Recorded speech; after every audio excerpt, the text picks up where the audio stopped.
dutangiye Okay. Wumve akana dutangiranye.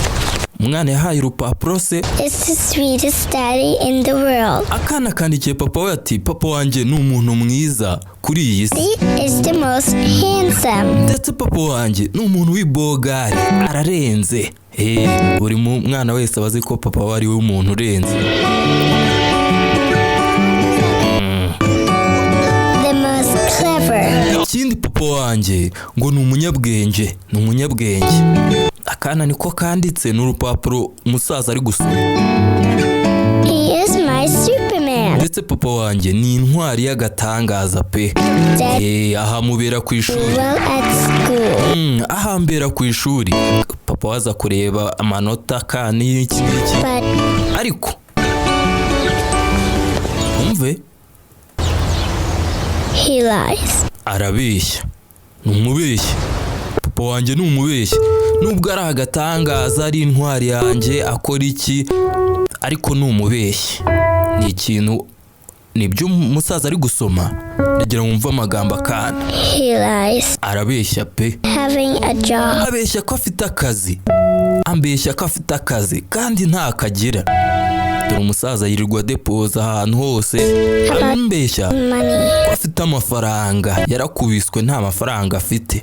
Yirirwa ko rutuzi tungahe atanga hirya no hino tutaravo. He lies. Yambeshye tired. Ko abatananiwe kandi yirirwa yikoreye imifuka ya rubanda yarushye yakubiswe. That he is not hungry. Ndetse arambeshya iyo turi kurya ambeshya ko adashonje.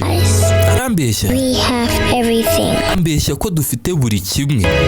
Kereka muzehe akajya kugurira utuntu umwana akeneye akagaruka gusaba akazi yarakubiswe nta mafaranga ntaki. Arambeshya about his happiness. Ambeshya ko hari ibyishimo. Musaza yirirwa babayikamu yikorera imifuka ya rubanda. He lied. Arambeshya because of me. Kubera njyewe n'akana gatoya kaba kabibona ko umusaza aba yavunitse. Wabonye abandi bana baba bibona niyo ababyeyi babo bihiringa bagakora iki kugira ngo bagire ibintu bagera. Baba babibona ko ababyeyi babo baba bavunitse. Karahindukira kana nibyo kamwandikiye.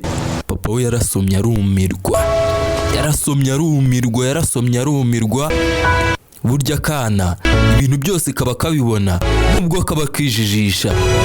Amarangamutima yaramufashe arumirwa.